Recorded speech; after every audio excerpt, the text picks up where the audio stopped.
आप बोले चांदी की थाली में दो, चांदी तो क्या, आप भारत का ऐसा भविष्य आए कि सोने की थाली में दी, और सोने की थाली में खाना परोसने के बाद उसमें डायमंड की प्लेटिंग लगे रहे। ये तो हमारे देश के लिए गर्व की बात है ना। जब तक लोग the Brunt, the Print, the Quint, the Wire और द स्क्विंट, आकाश बनर्जी, कुणाल कामरा, स्वरा भास्कर, रवीश कुमार जैसे लोगों की विचारधारा को सुनते रहेंगे, इस देश कभी तरक्की नहीं करेगा। जिसका अमेरिका अध्यक्षता जिस चीज की कर रहा है, आज हमारा भारत कर रहा है, तो आपको बुरा लग रहा है? इतने बड़े बड़े देश के डेलीगेट्स आए हुए हैं, कितना इन्वेस्टमेंट होगा। आप कैसे देश के नेता बनने वाले हो कि जब आप पीएम बन नहीं रहे हो तो आप दुश्मनों के साथ बैठ रहे हो। तो हम कैसे यकीन कर लें कि जब आप देश के प्रधानमंत्री बनोगे तो चाइना और पाकिस्तान को आप ज्यादा अपॉर्चुनिटी क्रिएट करके नहीं दोगे। और आपको बुरा इसलिए लग रहा है क्योंकि भारत के प्रधानमंत्री मोदी जी हैं, तो उनका रिलेशन चाइना और पाकिस्तान से खराब क्यों है? कि विपक्ष का ये है आरोप मोदी जी पे कि ये G20 नहीं मोदी 20 कर रहे हैं, और विदेशी मेहमानों को जो है यहाँ पे वो सोने चांदी के प्लेट में क्यों खिला रहे हैं, जबकि हमारा देश इतना गरीब है, इतना पिछड़ा हुआ है। एक बात बताओ, आप स्टार्ट करो, चौथे नंबर से हम तीसरे नंबर की तरह आगे बढ़ चुके हैं। और जो लोग बात करते खुश कौन कौन लोग हैं, मैं बता रहा हूँ खुश कौन नहीं है। ये देखो, एक डीयू की प्रोफेसर, IIT दिल्ली की एक प्रोफेसर है जिसका नाम है कविता कृष्णन है। इन्होंने बोला है कि वी आर, मतलब वो बोल रही है कि इंडिया में जो है आपका, हमें ऐसा USA को इन सेक्शन इम्पोज करना चाहिए, मतलब बहुत सारे सेंक्शन इम्पोज करे कि भारत पर रिस्ट्रिक्शन लगे। एक और प्रोफेसर उधर की बोलती है, क्या नाम है, दिव्या करके है, वो बोलती है कि यहाँ पे जर्नलिस्ट की एक मिनट, हाँ, ये लोग बोलते हैं कि हिंदू धर्म को खत्म करने की मांग कर रही हैं। तो अब एक बात बताओ, कुछ लोग जैसे आप बोले चांदी की थाली में दो, चांदी तो क्या, आप भारत का ऐसा भविष्य आए कि सोने की थाली में दी, और सोने की थाली में खाना परोसने के बाद उसमें डायमंड की प्लेटिंग लगे रहे। ये तो हमारे देश के लिए गर्व की बात है ना। कल वो लोग जो यहाँ से विदेश से लोग आ रहे हैं, कल वो अपने देशों में लौट के जाएंगे तो क्या बोलेंगे कि हमारे भारत में इतना अच्छा मेहमान नवाजी हुआ, ये हुआ वो। तो आपको क्यों बुरा लग रहा है? आपका देश अगर किसी के लिए अच्छा कर रहा है तो आप अपने, इसलिए उनको लग रहा है, वो कह रहे हैं गरीबों के घर क्यों तोड़ा जा रहा है, बुलडोजर क्यों चलाया जा रहा है। हाँ, तो गरीब किसी इलीगल कंस्ट्रक्शन वाले जमीन पे रहेगा तो नहीं हटाया जाएगा। आपके अगर एक चीज याद रख लो, कोई चीज अगर इलीगल है, आप वहां पे अगर 500 साल रह लेते हो तो उसको फिर भी हटाया जाएगा, क्योंकि वो आपकी प्रॉपर्टी नहीं है। और एक बात बताओ, क्या 2010 के यहाँ तो फिर भी पोस्टर ऐसे लगाए गए हैं और थोड़ा बहुत पढ़ते। 2010 के कॉमनवेल्थ गेम्स के टाइम में ना उठा के ट्रैक्टरों में भर के फेंका जा रहा था, उस टाइम कोई ये सवाल नहीं पूछा था। तो आपको हर बार, एक बात बताऊं, पक्ष विपक्ष होना राजनीति में बहुत अच्छी बात है। विरोध होता है तो पक्ष भी अच्छा काम करता है, लेकिन पक्ष होना अच्छी बात है, विपक्ष होना अच्छी बात है, तभी तो किसी को डर होगा। लेकिन विपक्ष इतना घटिया निकल जाएगा कि हर चीज में कमी निकालेगा। तो ऐसे का मतलब है कि मोदी जी कह रहे हैं, आपने कहा कि विपक्ष होना अच्छी बात है, मोदी जी कह रहे हैं कि कांग्रेस मुक्त भारत। कांग्रेस मुक्त बात तो इनकी विचारधारा के कारण बोल रहे हैं ना। आप 4 वोटरों को खुश करने के लिए जिस आप धर्म संप्रदाय से जुड़े हुए हो उसी का अपमान करते हो, ताकि 4 वोटर जिस एरिया में मेजोरिटी में है वो आप पे खुश हो जाएं और आपको वोट दे। तो इसका मतलब जो वोटर आपको वोट दे रहा है वो आपका वोटर नहीं है। आप तो सीधा पॉलिसी अपना रहे हो हर चीज में। और G20, सबसे पहली बात तो मैं यहाँ लोगों को क्लियर कर दूं, मैक्सिमम लोगों को यहाँ पता ही नहीं है G20 में कितने देश हैं। लोगों के माइंड में कॉन्सेप्ट बैठा हुआ है G20 मतलब 20 देश, नहीं है। G20 मतलब 19 कंट्री और एक यूरोपियन नेशन होता है। उसके बाद उसमें 8-10 देश जैसे UAE, मॉरिशियस, आपका कुछ ऐसे कंट्री हो गए, आपको उनको इन्विटेशन दिया गया है कि आप इन्वाइटेड गेस्ट हो। जैसे आप यूनाइटेड अफ्रीकन जितने भी कंट्री है उनको अभी सदस्य आज ही दी गई है, आज ही दी गई है। जब तक लोग the Brunt, the Print, the Quint, the Wire और द स्क्विंट, आकाश बनर्जी, कुणाल कामरा, स्वरा भास्कर, रवीश कुमार जैसे लोगों की विचारधारा को सुनते रहेंगे, इस देश कभी तरक्की नहीं करेगा।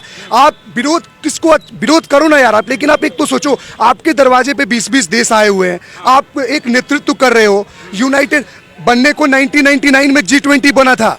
1999 में पहले बड़े बड़े बैंकों के सुनिए, इंटरनेशनल मॉनेटरी फंड हो, चाहे वर्ल्ड बैंक हो, वर्ल्ड ट्रेड ऑर्गेनाइजेशन हो, जितने भी ये संगठन हो उन सभी के हेड क्यों आए? क्योंकि इससे बहुत सारी बिजनेस अपॉर्चुनिटी क्रिएट होगी, बहुत सारे इन्वेस्टमेंट आएंगे। इसको स्टार्ट 1999 में किया गया ताकि जो हमारी धरती है वो 2 पार्ट में बटी हुई है, एक नॉर्थ कंट्री है और एक साउदर्न कंट्री है। नॉर्दर्न कंट्री जो अपर पार्ट में वो सारे रिच एंड प्रोस्परस कंट्री है। उसके बाद उनके लिए G7 था, G8 था, जिसको 1999 में एक्सक्लूड कर दिया गया रसिया को। तो G7 कंट्री थे अपर क्लास, अपर देशों के लिए जो ज्यादा अमीर थे। तो फिर लोअर क्लास वालों ने एक मिलकर संगठन बनाया कि हम भी एक ऐसी देशों का यूनियन बनाए जो हमारे देश में भी भूखमरी हो, गरीबी हो, कहीं मान लो चिकित्सा के रूप में कोई चीज चाहिए तो उसको अपलिफ्ट करने के लिए एक G20 20-19 देशों का समूह बनाया गया।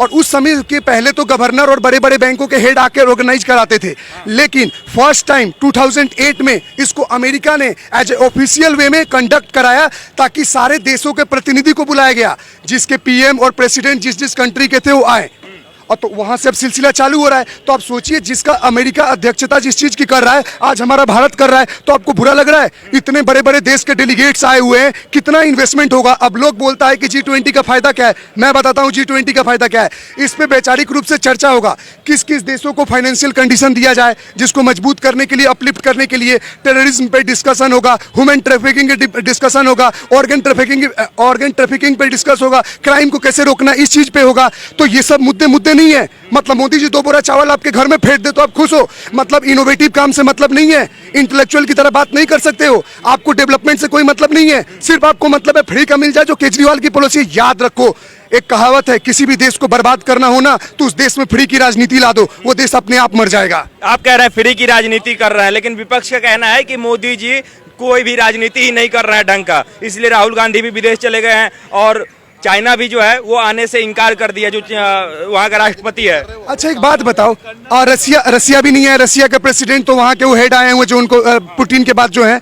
एक बात बताओ, वहाँ पे युद्ध चल रहा है, चाइना का अपना प्रॉब्लम होगा, भैया देश से ऐसे ही कॉन्फ्लिक्ट चल रहा है, तो अपना डेलीगेट्स नहीं आया तो समझ जाओ फट गई, नहीं आया, सिंपल भाषा में। आया क्यों नहीं? राहुल गांधी क्यों नहीं आए? उनको पता था कि देश में कुछ नहीं होने वाला है, G20 इसीलिए ना चले गए। तो राहुल गांधी गए क्यों? इतना आपको जाना क्यों था? जब देश में आपके बड़े बड़े रिप्रेजेंटेटिव आते हैं तो आपको शो ये करना है, जस्ट टू प्रूव देमसेल्फ, मतलब अपने आप को प्रूव करना चाहते हैं कि हम भी प्राइम मिनिस्टर से कम नहीं है। हम भी किसी देश में जाके 4 चमचों को बुला लिए, उसमें से एक निकल गया ISI का एजेंट निकल गया, फोटो वायरल हो रहा था, एक निकल गया कोई अलग संगठन का, खालिस्तानी संगठन के। सारे तो देशद्रोहियों के साथ, देश में जो हिंसा फैलाने की इरादा रखते हैं उन लोगों के साथ तो खड़े होकर आप फोटो खिंचवा रहे हो। तो आपकी ये मानसिकता है, वो जनता देख रही है। सब इस डिजिटल युग में अपडेट है कि किसको क्या करना है। हमारे बोलने से कोई इन्फ्लुएंस नहीं होता है, पब्लिक देख रही है। सबका अपना एक वोट देने का अधिकार है, आपको जिसको वोट कास्ट करना है करो, बट आप किसी को प्रेशराइज तो नहीं कर सकते that you have to vote Modi और कांग्रेस। तो लेकिन अगर हम कर रहे हैं तो आपको इतना बुरा क्यों लग रहा है? और आपकी इसी नफरत और हिंसा के जो मानसिकता इनकी खराब है, उसके चलते आज का यूथ भी बदल रहा है, और हम आने वाले एक तो छोड़ो 5 जनरेशन तक हमारी आपको वोट नहीं देंगे। अच्छा, G20 पे हम बात कर रहे हैं, तो वोटिंग पे अभी थोड़ी देर में कर लेंगे। क्या लग रहा है कि G20 से मोदी जी अपना ही प्रचार प्रसार कर रहे हैं? क्योंकि विपक्ष का कहना है कि G20 नहीं, मोदी 20 हो रहा है। तो एक बात बताओ ना, आप क्या इलेक्टेड मेंबर हो? एक नॉर्मल सा जैसा आप भी कोई भी सवाल मत पूछिए, who is the elected member and who is the representative of the country. आप किसी देश में जाते हो तो किसी MLA को भेजते हो, किसी गवर्नर को भेजते हो। मोदी से पहले एक्सटर्नल अफेयर मिनिस्टर जाता है, क्योंकि वो देश का एक्सटर्नल अफेयर मिनिस्टर है। आप कंट्री का प्राइम मिनिस्टर का क्या क्या कर सकता है, क्या क्या नियम होता है, कोई पढ़े, वो उसका पार्ट है। वो ये जब करना जरूरी है तो इतना ढोल पीटना क्यों जरूरी है? मोदी जी कर रहे हैं, सब देश करता है, तो मोदी जी का ढोल पीट रहे हैं इतना? अरे ढोल कितने बड़े स्तर पे, ढोल क्यों पीटना है? आप अगर PM रहते तो आप ढोल नहीं पीटते। गली से लेकर चौराहा तक हर जगह मोदी जी एकदम बैनर लगा दिया है, अपना बड़ा बड़ा फोटो डाल के उस पे। अच्छा, बच्चा रिजल्ट में टॉप करता है तो बाप का नाम नहीं होता है? अगर देश के सारे लोग, एक बात बताओ, अच्छा एक बात बताओ, आप रिप्रेजेंट देखो, आप अब शब्द बोलो, एक पॉलिटिकल पार्टी के एक लीडर को बोलो, आप पोजीशन खेलो कि आप देश में विरोध कर रहे हो, बट ये कभी मत बोलो कि मोदी जी आपके लंगोटिया यार नहीं है, कि बचपन में चड्डी बड्डी यार से घूमते थे। वो प्राइम मिनिस्टर है, प्राइम मिनिस्टर नहीं भी मानते हो, दादा का उम्र का होगा जो लोग विरोध कर रहे हैं, अनसन बोलते हैं। इससे ज्यादा आपको क्या छूट चाहिए इस देश के अंदर में, और डेमोक्रेसी और फ्रीडम, कि आप इस देश में रहकर दिन में 5 बार 10 बार प्रधानमंत्री को गाली देकर और चैन से खाना खाकर सो के अगले दिन फिर गाली देने आ जाते हो। भाई साहब, गाली गलौज की बात जो है सो वो तो करेंगे नहीं, तो इस देश में चल फेसबुक यूट्यूब भी थोड़ा बहुत बुरा मान जाता है, वीडियो हटा देता है। लेकिन एक बात बताइए, विपक्ष का कहना है कि इंदिरा गांधी 100 देशों को बुला ली थी, तब तो कांग्रेस ढोल नहीं पीटा। मोदी जी 20 देशों को बुला रहे हैं, उसमें से भी एक आधा आया ही नहीं, फिर भी जो है सो जोरों शोरों से एकदम ढोल बजाए जा रहे हैं, नगारे पीटे जा रहे हैं। अरे भैया, जब कांग्रेस ही कांग्रेस था, बीजेपी कब आया? और बीजेपी आया भी तो कितना टाइम हुआ? 2 सीटों पे तो लड़ गई राम मंदिर के लिए। और एक बात बताओ, आप बात कर रहे हो बीजेपी नहीं थी ना उस टाइम जब इंदिरा गांधी का एसिनेशन हो गया, मारी गई, उसके पहले। अरे भाई, आप PM हो तो आप ढोल पीटो ना, आपको मना किया गया, जीत के दिखा दो। अगर हम वोटर्स जो पहले आपको कांग्रेस को वोट देते थे, अगर हमारी मानसिकता बदल गई है, आपके आइडियोलॉजी के साथ हमारा नहीं सोच मिल रहा है, तो आप हमें साबित करो ना कि आप हमारे लिए अच्छे हो। हमारे मन के हिसाब से काम करो, हम आपको वोट देंगे। और भैया जो प्राइम मिनिस्टर है वही तो मेवा खाएगा कि आपको दे दे? आप तो जाके कहीं और ब्रेड बटर खा रहे हो किसी आतंकवादियों के साथ बैठ के, तो वो ठीक है। तो एक बात बताइए, कई लोग ये आरोप लगा रहे हैं कि राहुल गांधी भी नहीं है, ऊपर से चाइना भी नहीं आया है, तो ये दोनों लोग गुरु चेला का जो है सो एक वो बना रहे हैं कि इक्वेशन डाल रहे हैं कि ये दोनों नहीं आए हैं। आपका क्या कहना है? राहुल गांधी और चीन दोनों स्थित है G20 से। अरे वो लद्दाख में नहीं था L1 L2 क्या चल रहा था बीच में, कितना वहाँ जमीन का वो लोग देख रहा हो, चेक कर रहे होंगे दोनों खड़े होकर कि चाइना कितना अंदर घुसा है। वो इंची टेप से नाप रहे होंगे कि भारत में कितना घुसा है, उधर कितना घुसा है, और फैसला कर रहे होंगे कि जब हमारी सरकार आएगी हम आपको इधर का दे देंगे। जैसे उनके नाना जी ने दे दिया, ले जाओ 27,000 स्क्वायर किलोमीटर की कितना था वो अक्साई चीन दे दिया, वैसे ही ये बीच से काट देंगे, एक लाइन काट के दे देंगे, ले जाओ। ये विचारधारा है। आप एक बात बताओ, आप कैसे नेता हो देश के? मजाक नहीं, ये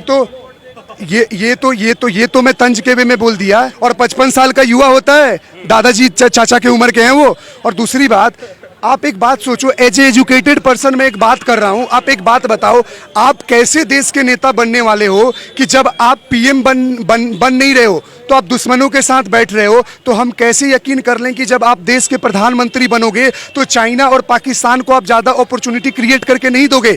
और आपको बुरा इसलिए लग रहा है क्योंकि भारत के प्रधानमंत्री मोदी जी हैं, तो उनका रिलेशन चाइना और पाकिस्तान से खराब क्यों है? क्योंकि उनके मन के हिसाब से काम नहीं कर रहे हैं ना। आपका मेरा झगड़ा कब होगा? जब आप में एक दूसरे का सोच नहीं मिलता है। आज जब मेरा सोच मिल गया तो दोस्ती यारी हो गया ना। खोल दो लाहौर बॉर्डर, घुसा दो, इधर से बांग्लादेश घुसा दो। भारत में हर दिन बम फूटते रहे, जूस पी रहे हैं बम फटने का डर है, ट्रेन में चल रहे हैं बम फटने का डर है, बस में चल रहे हैं बम फटने का डर है। क्यों ऐसा डर का माहौल है? तो आप अपनी सोच बदलो। और राष्ट्र के लिए अगर हो, विपक्ष का काम है विरोध करना, मोदी जी का विरोध करो, लेकिन मोदी जी भी जिन लोगों का विरोध करते हैं उनका भी आप विरोध करो।